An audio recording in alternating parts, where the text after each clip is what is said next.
আহিল আৰু গ'ল। কিন্তু এতিয়াও বানত ককবকাই আছে ৰঙিয়াৰ মাদৈকটা গাঁৱৰ ৰাইজসকল। বাক্সা জিলাৰ অধীনৰ ৰঙিয়া সমষ্টিৰ অন্তৰ্গত মাদৈকাটা গাঁৱৰ বৰ্ণাঢ্যৰ বৰ্তমানেও লাভ নকৰিলে বান সাহায্য।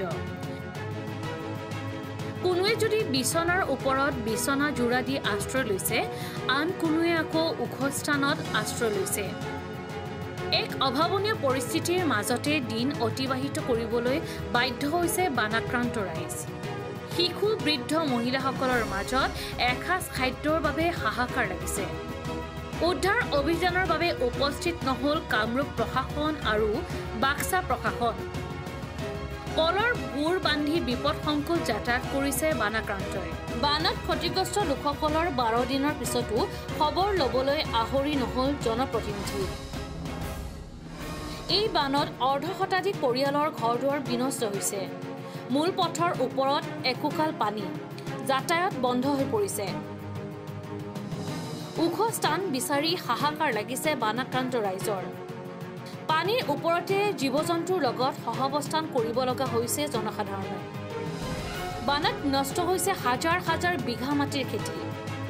বানত পুখুৰীৰ পৰা মাছ ওলাই যোৱাত হাহাকাৰ লাগিছে মৎস্য পালকসকলৰ মাজত। পশু খাদ্যৰো অভাৱ হোৱাত পোহনীয়া জন্তুক লৈও চিন্তিত হৈ পৰিছে বৰ্ণাঢ্য ৰাইজ। মোৰ ঘৰ মাদৈকাটাত। আমাৰ 10 দিনমান ধৰি বহুত বানপানী হৈছে। স্কুলত যাব পৰা নাই, ইমানেই সমস্যা হৈছে। ভেলত আইন জেন কৰিব লগা হৈছে, অসুবিধাৰ সন্মুখীন হৈছো। আৰু ইমান পানী, গৰু ছাগলৰ সমস্যা, ঘৰ দুৱাৰ পানী উঠিছে বহুত। আমি স্কুলত যাব লাগিলে কাপোৰ ইয়াত নহয় বেলেগত পিন্ধি হেলাই যাব লাগে। বহুত অসুবিধাৰ সন্মুখীন হৈছে। আমাৰ ৰিলিফ দিয়া নাই, একো দিয়া নাই। সমস্যা হৈছে তাৰমানে আমাৰ মাদৈকাটা গাঁৱৰ প্ৰায় 50 ঘৰ গিৰি একদম এই যোনটো বিলোপাৰ চাইড আছে, প্ৰায় 50 গিৰি কি হ'ল, পানী তল ডুব যাই আছে। বাকীটো কথা নকওঁৱেই, বাহিৰ চাইড গিলা। আৰু আমাৰ যোনটো এটা তাৰমানে আমাৰ ঘৰে ঘৰে প্ৰায় আমাক কোনো ধৰণৰ ৰিলিফ দিয়া নাই, আৰু কোনো ধৰণৰ চৰকাৰৰ পৰাই চাৱা চিতা কোনো কৰা নাই।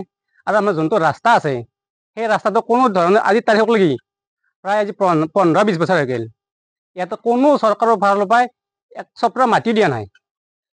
সেইকাৰণে আমি বিনম্ৰভাৱে হেমন্ত বিশ্ব শৰ্মাক বা আমাৰ প্ৰমোদ বড়ো ডাঙৰীয়াক আমি এই কথা ক'ব বিচাৰিছোঁ যে তেখেতসকলে আমাক অতি শীঘ্ৰে যাতে আমাক ৰাস্তাটো কৰি দিয়ে। আৰু আমাৰ ইয়াতে যিবিলাক কণ কণ ল'ৰা ছোৱালী আছে, তেওঁলোকৰ স্কুলত যোৱাৰ কাৰণে বহুত অসুবিধা পাইছে। আৰু আমাৰ এই ইয়াত এটা ডোং এটা আছে, আজি প্ৰায় বানপানী যোৱাৰ পৰাই এই ডোংটো কোনো ধৰণৰ একো চৰকাৰৰ ফালৰ পৰা হেৰি কৰা হোৱা নাই। কিমান দিন ধৰি পানীত ডুব যাই আছে? প্ৰায় আমি 10-12 দিনমান হ'ল, প্ৰায় একদম কম 10-12 দিনৰ ওপৰত হেৰি হৈছে।